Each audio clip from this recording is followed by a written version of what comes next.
Well, hello, avid readers. I am so excited because I'm here with Patricia Bradley. It's a Patricia and a Trisha show here today.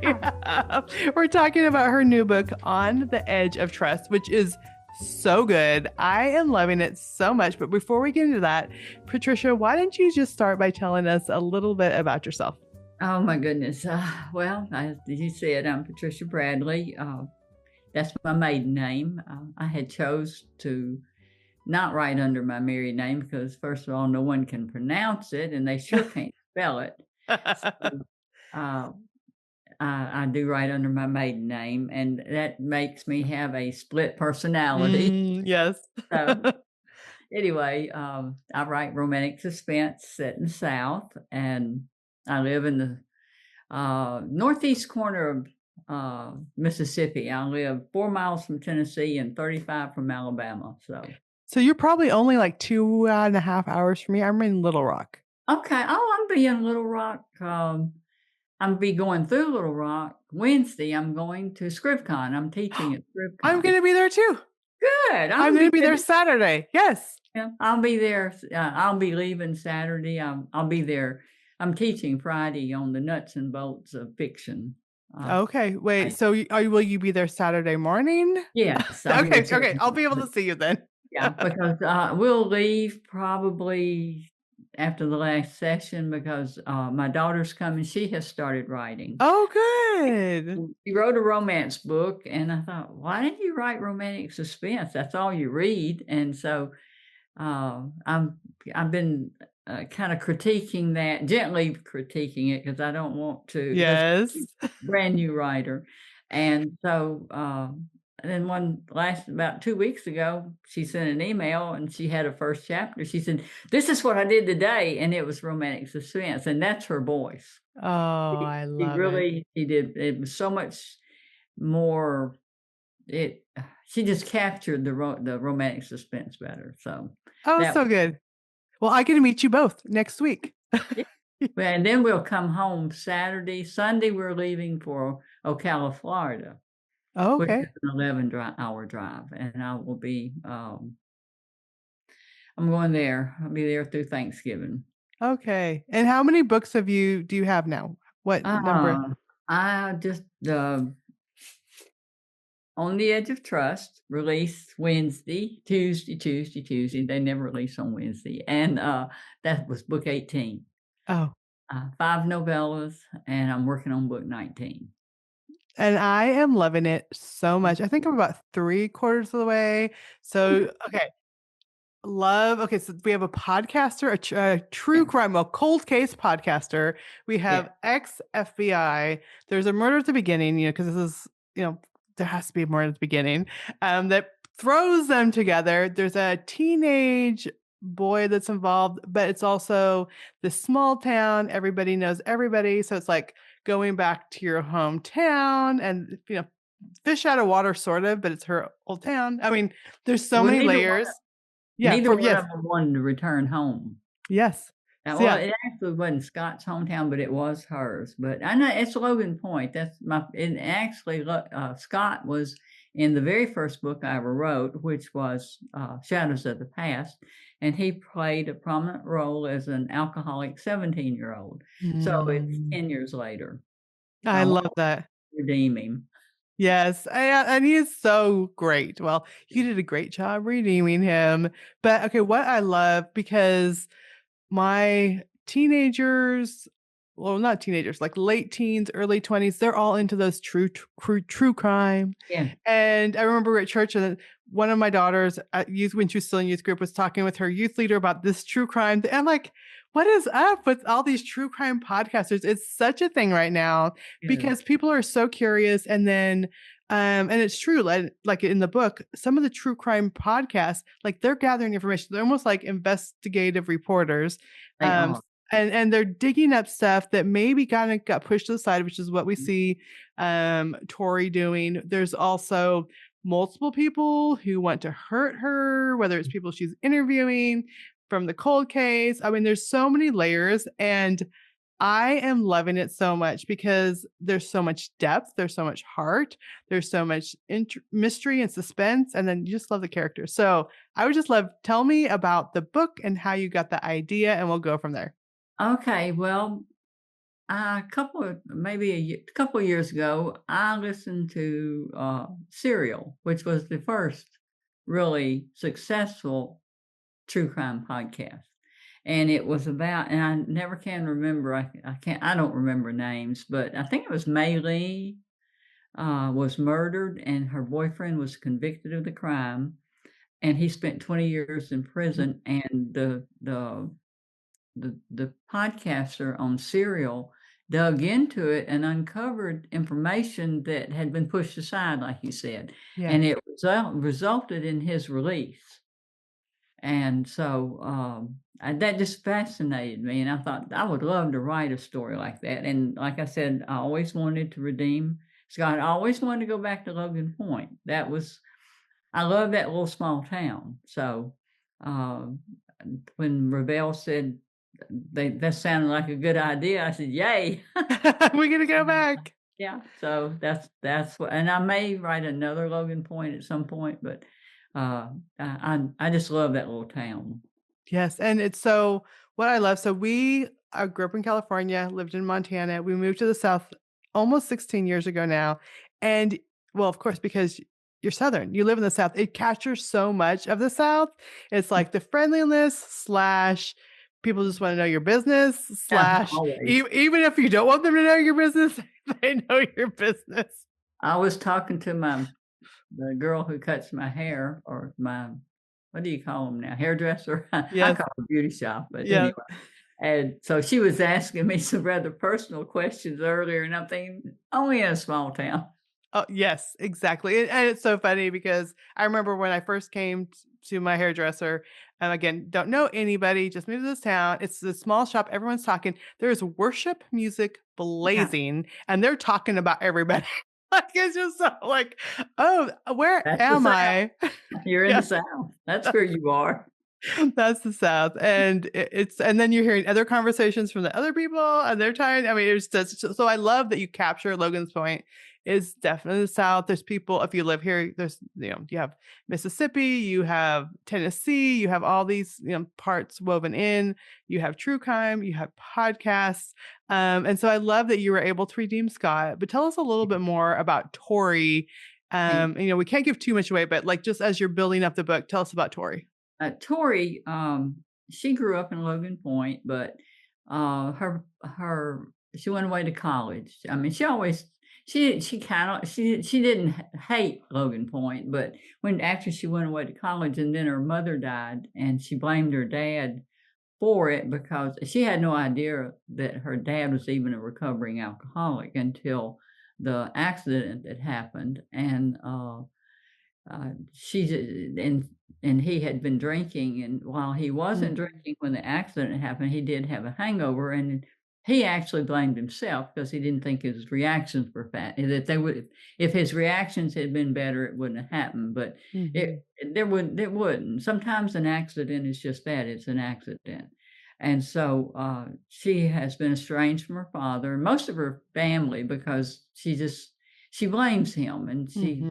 then right within 6 months, or 6 weeks, or very shortly thereafter, her fiance is murdered in a robbery. So she's kind of that. She doesn't want to go through that pain again, and plus, she's definitely not going to date someone who is a recovering addict. So And what then do I do? and then there's Scott. This guy who is a recovering addict, and Yes. he's very patient with her. Yeah, and also her brother. So her brother Yeah, is also brother. an Yeah, alcoholic. So you see these layers of yeah, her father's past, this regret, her blaming him. There's a brother who's an active alcoholic. Then his son is involved in this, and she's digging in, she's trying to figure out what's happening to protect her nephew and figure out yeah. what's going on. And so there's such layers, and so you 100% understand the way she is, but you also what I love is you're in Scott's point of view, and you're like, "He's such a great guy, Tori. Just give him a chance. Come on, girl. Like, don't let this one get away." So, and I love that. And one of the things that I love about romantic suspense, you have the mystery. You're trying to, well, she's trying to solve and figure out what's going on. The reader, of course, knows some of what's going on, although we don't know who did it. So we're kind of solving along with them, but we know Right. more than Tori knows. But then you have these two characters, because of the circumstances, are thrown together, and they keep getting thrown together. And so that's, and then you're having to build a legitimate, not forced romance out of it. It's a Right. lot of elements. It is because it's such a short period of time. Mhm. I've never underst I mean, to me, I can't buy in someone meeting a stranger. I almost can't buy into it, and getting married the next week. So, and I always end with usually a promise of a happily ever after. Mhm. And I can't remember any that ended actually in marriage, and unless they were had already known each other a long time. Yeah. Because I mean, it's very hard to realistically weave romance into a story where people are running for their lives. I know. I mean, it's Yeah. just like, you can't stop. It just it took a it in fact, I had to cut a scene that I had in the middle of the book because and put it at the end because my editor, who is fantastic, I call her the plausibility police. She "Uh, I don't think that she'd be thinking this when somebody's trying to kill her." Yeah. His eyes are so blue and or whatever it is. Yeah. Somebody's shooting at her. No, you're right. Yeah. Yeah. So I love it. The plausibility police. That, I mean, I just got edits back last week. I'm like, oh, these are Um, really good points. How did I I know. miss this? When you're so close to the forest, you can't see the trees. It's true. So And you're, often rushing towards deadline, which is my question. Like, how do you write? How do you, like, because there are so many layers, do you work on the kind of suspense, the mystery of what's going on first? Do you work on the romance first? no, the romance, I lay down the suspense line because Mhm. once I do that, first of all, I have to know what the crime is and why now? Why is it all this being uncovered now? Why didn't it happen 6 months ago or 6 weeks? So, I figure that out, and then I lay down the suspense line, and I will add, a little bit of the romance and the relationship, but then once I do that, that'll come in. My books are 80,000 words now, and that'll come in about 70,000, and then Mhm. I'll go back and layer in more romance because I've told people many times it's much easier to kill them off than it is to get them together. It's true. Oh, that's so good. I love it. Now, did you always want to write romantic suspense? Well, that's all I ever read. So, I mean, I did write 2, sweet romances for Harlequin, Mhm. but they wouldn't let me kill anybody, and so You're like, "What do they do now? They don't have anyone to kill or they don't I have to don't run for their lives?" well, it's just really hard for me to create a book based on romance. I mean, it's just I like the mystery and suspense because it pushes the story along. Mhm. Easier for me. Now, a romance writer loves writing that, but, probably my romances are 25% of the book rather than 50-50. Yeah, that makes sense. Yeah, but they're plausible. Like, Yeah. they're plausible, definitely. And then you tie in other family members, which is, again, the small town feel. Like, it's not they're not in New York City, you're in this little small town, again. Everyone's trying to figure out. So, the sheriff's like, "Well, we're not gonna take him in today because he knows the family." So it's totally, again, plausible. Talk But then about, yeah, the small town feel. yeah, and this, like, that's based on where I live, actually. I mean, here, uh, that's the way it would happen Mhm. because, if you know the family, you know they're not gonna run and you gotta get elected next year. You don't want to just jump the gun. You give it time to work out a little bit. You don't. It's not the same as in a big city. So, and that's what I like. I like the trust that people have. Mhm. The going down the street with your finger on the steering wheel, one finger up or waving at people. Yes. because everybody, I had a friend move here from Minnesota, and she said, "What's up with all these people waving at you?" And I said, "I don't know." That's what we do. Or meet eyes, have eye contact, and chat in the grocery store.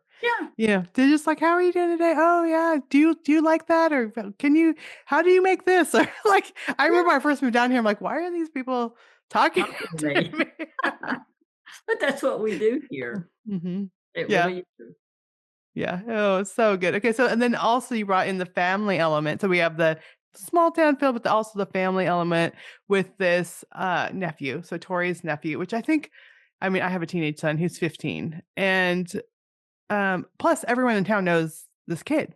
So it's not like kids can get away with anything Anything. because Sure. everyone knows them and they all have opinions on what could happen. So talk about why you wove in that family element because it really just makes it matter more, in my opinion, That's that he why is involved. Yeah. that gave and that well, James Scott Bell says this, that the stakes in your book have to be death. Either the Mm. let me get my cat. She's Oh, with me if I don't. yeah. Um, the stakes have to be high, and if you have a family member who is in like about to be arrested, that ups the stakes for her to investigate because it's just she shouldn't be investigating because that's an active uh, case, and the sheriffs do not take kindly to you butting your nose in. Yeah. And but in a small town, they're more apt to indulge you.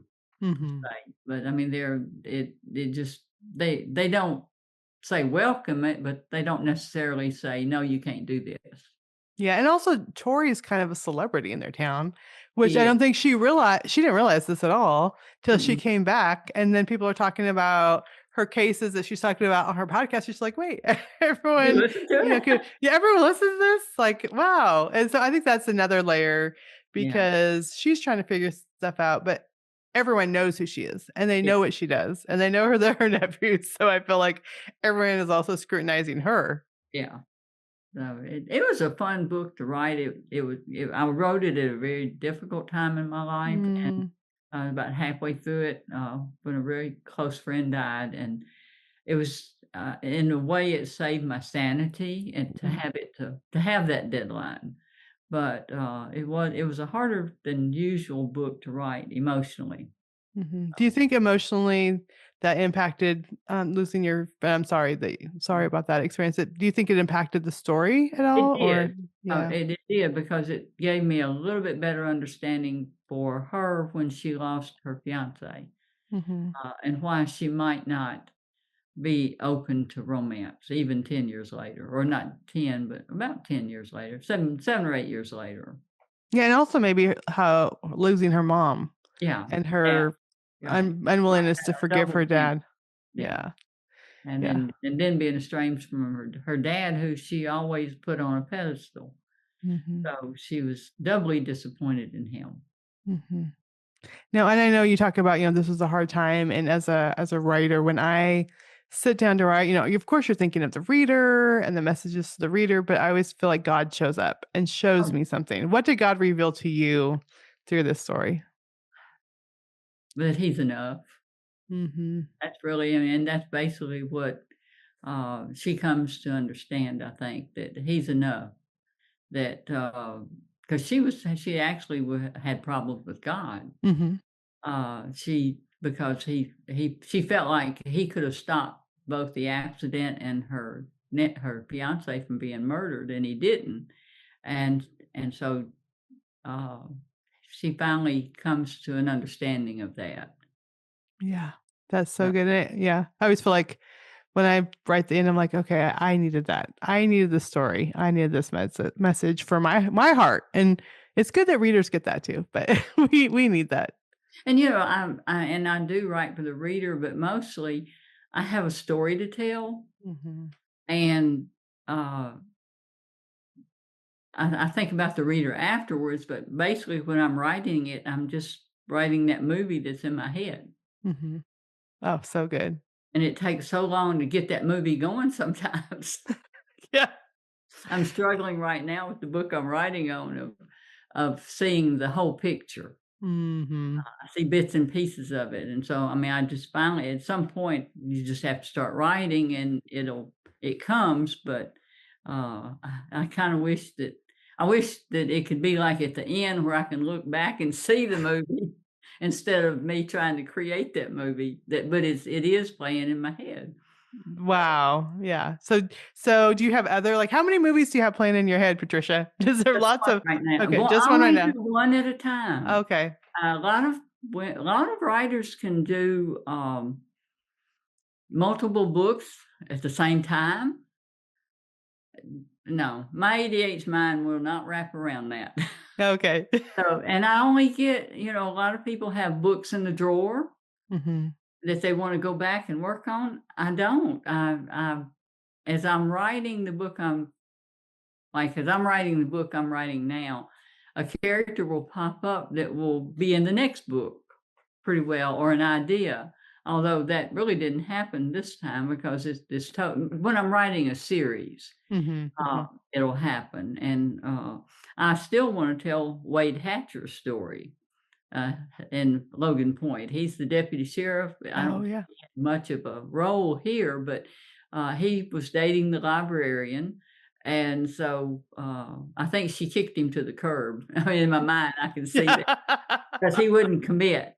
So he had Oh, commitment issues. I love okay, so He Logan writes looks his story. I love that sounds good. I mean, I love so tell him that he has to sit to the side for a bit. He'll get Yeah. his story. So let's talk Yeah. about Logan's Point because you talk about was your first book was Logan's Point and then Right. this are they standalone or what? All of them are standalones. And there are Okay. this is book 5 from Logan Point. Okay. But they don't have to be read in any order No. or okay. Well, it's actually better to read the first book, the 3rd book, and then read the 2nd book and the 4th book Okay. because I didn't know what I was doing. Yeah. That's when I first started writing, and I really, I didn't have a concept of I mean, a character would show up and I'd wanna tell their story. So, Mhm. but I'm really told it out of order. The 1st and 3rd book go together better than the 2nd, and then the Okay. 4th one go together better.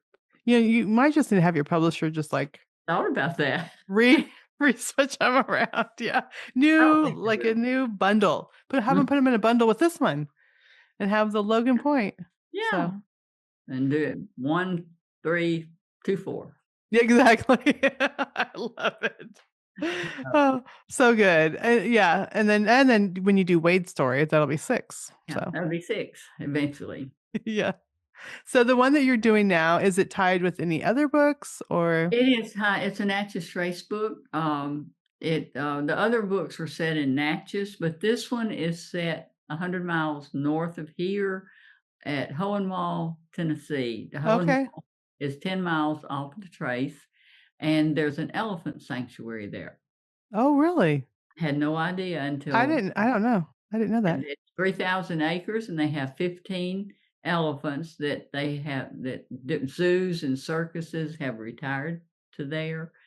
And, I was up there a couple weeks ago doing research, and, you can't go on the sanctuary because they are very protective of the elephants not being on display, Mhm. and so but they have a museum in downtown Hohenwald, which is 2 red lights. And the animal sanctuary is actually probably only 5 miles from town. So it's kind of way back, it's isolated, I was on some of those country roads, and they are isolated. So, Mhm. it's really, turning out to be very interesting. Yes. Okay, that's gonna be fun. Yeah. But you're Oh, in the yeah, middle one of of the elephants writing it. finds a bone and brings it to the barn, Oh, a okay. tibia, and, the heroine is a forensic anthropologist who has, after her parents died, they're anthropologists as well, but they were studying the ecology and elephants in Africa, and so she has committed to finishing their work. Mm. And of course, and her mentor and teacher ME of the county, medical examiner of the county, and also a forensic anthropologist. And so she will be recovering the body, and she wants Sage to help her. Um, Sage has a sister named Willow, and so Sage and Willow, and I so love those names. Those are yeah, I do awesome. too. Yeah, and so of course, she says no. She's got to finish her parents' work. She feels committed because they were really upset when she went into forensic anthropology Mm, instead of what their field, and mhm. they were killed in an airplane crash. So she feels like she feels guilty, and so she's got to figure that out. But of course, she does do the excavation. Yeah. Oh, okay. That's gonna be great. I cannot wait. Does that come out? Is it 27. 2027? Okay. That Yeah. it's not due until March 16th of 2026, and then a year later. Yeah. I'm I'm kind of slowing down. I'm not writing as many books. I wrote 18 books since 2013 That's a lot. Yeah. and 5 novellas. Yeah. Uh, and I I'm ready to have a little bit of a life again.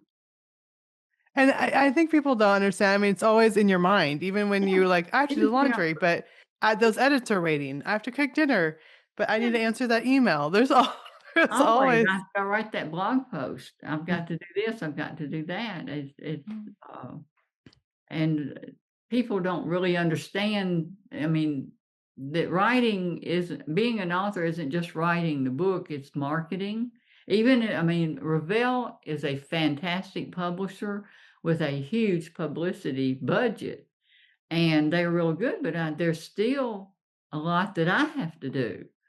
And, which I like to do. I mean, no, that's not telling the truth. I just like marketing. I'm sorry.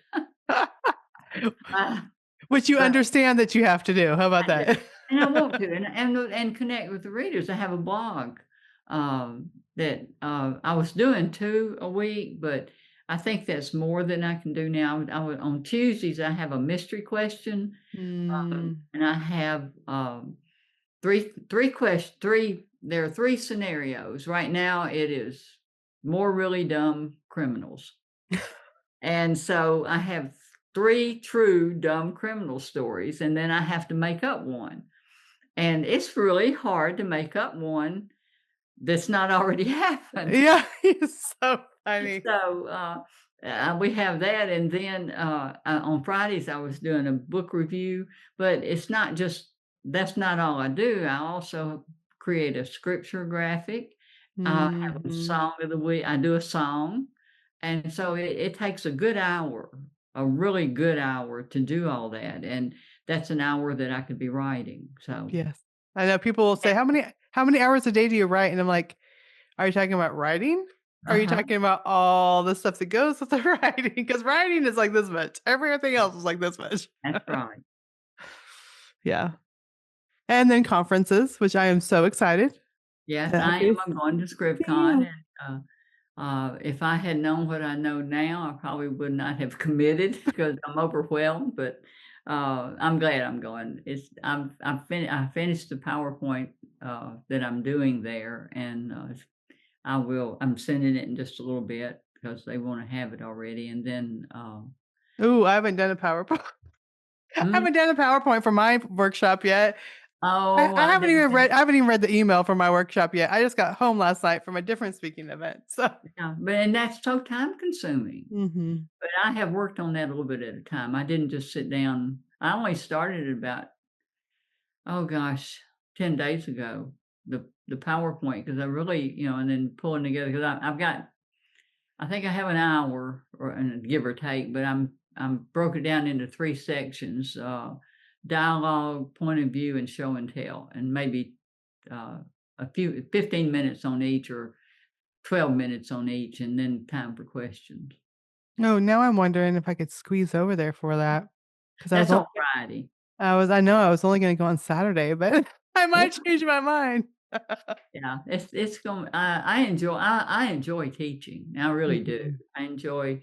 'Cause and I'm basically a wing it person. I mean, I don't rehearse it. Mhm. Um, I taught abstinence in the schools for 8 years, and if you can talk to kids about sex, you can talk about anything. I love that. I did that too. I had a group for a while, Yeah, that we would go around, yeah, and do that, yeah. So, you're right. If you talk about that, you can talk about anything. 2002, a friend of mine and I created a nonprofit, and right now we're running $1.5 million grant dollars through our nonprofit, teaching abstinence in our area, That is and amazing. parenting classes and, healthy marriage. I love that. It blows my mind how God has blessed us. I mean, this little nonprofit of 2 women who did not know beans about starting a business, and He has sent us some amazing people, so, Oh, that's so good. yeah. I I love don't that. do it anymore. I did it for years, and I loved it, but there's just not enough time. Mhm. Yeah, and you got that book deadline on March 16th. Yeah, it's well, one time I was writing at least a book and a half a year. One year Mhm. I wrote 2 in 1 year, and, I'm too old for that now. Yeah. Well, I don't really want to. yeah. I Yeah. wanna enjoy life a little.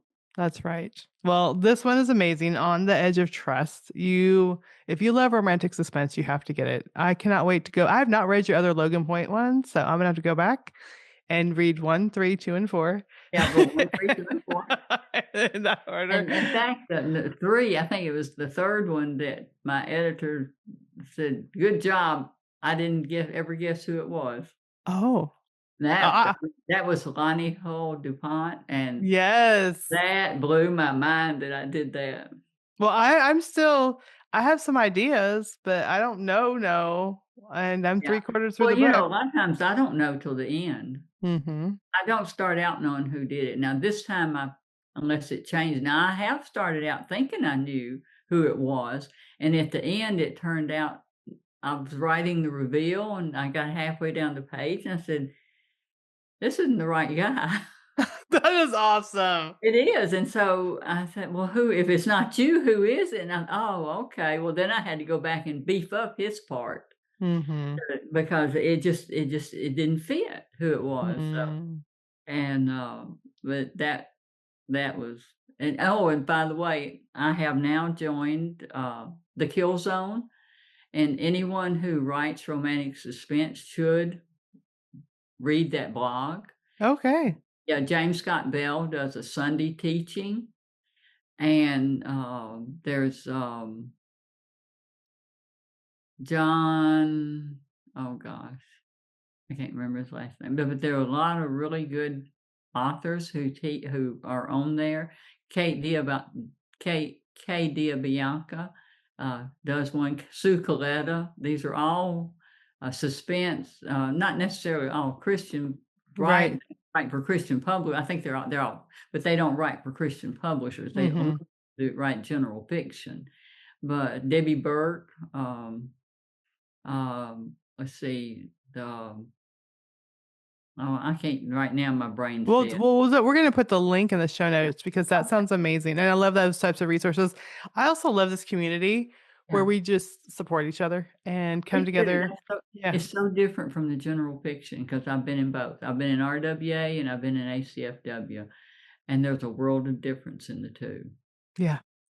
Yep, it is, and we support Oh, each other, and and oh, yeah, go and ahead. if someone is writing, suspense or mystery or romantic suspense, they also ought to subscribe to Crime Scene Writers. That is a fantastic resource. They have the FBI agents, they have, all sorts of people involved, they have, autopsy who and medical examiners, and Oh, they will wow. answer your questions, and they're so happy to. Yeah, and then they love it because it is using people's expertise, and I think Right. when I first started writing, I was afraid to approach people.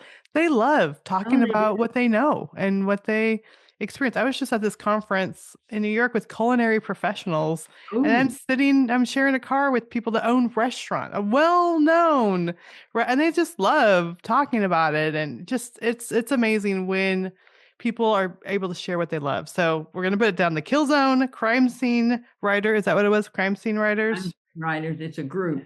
Okay, a I'll group.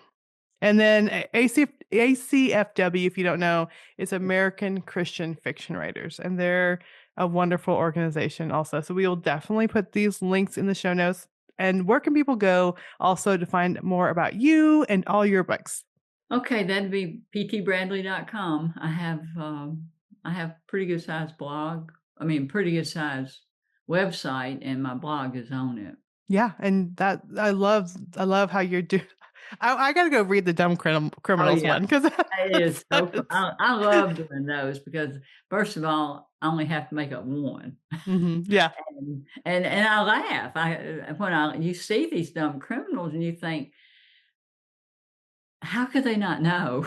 Yeah, yeah, that's so funny. Yeah, we just had one in our local talking about the small town. We have a Facebook group. It's called Rants and Raves, I think. And everyone's like, "I saw you do this." And it's like people telling on each other.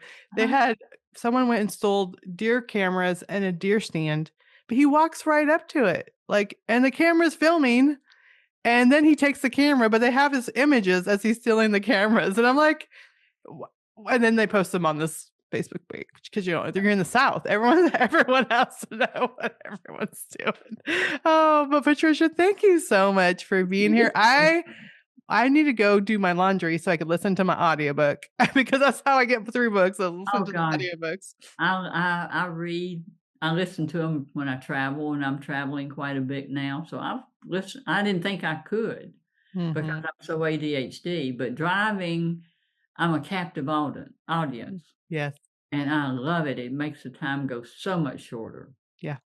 I know when you have to I was listening to your audiobook and I was on the plane yesterday and they kept talking, on the emergency, whatever, buckle your seat. And I'm like, stop talking. I gotta figure out what's happening with these people.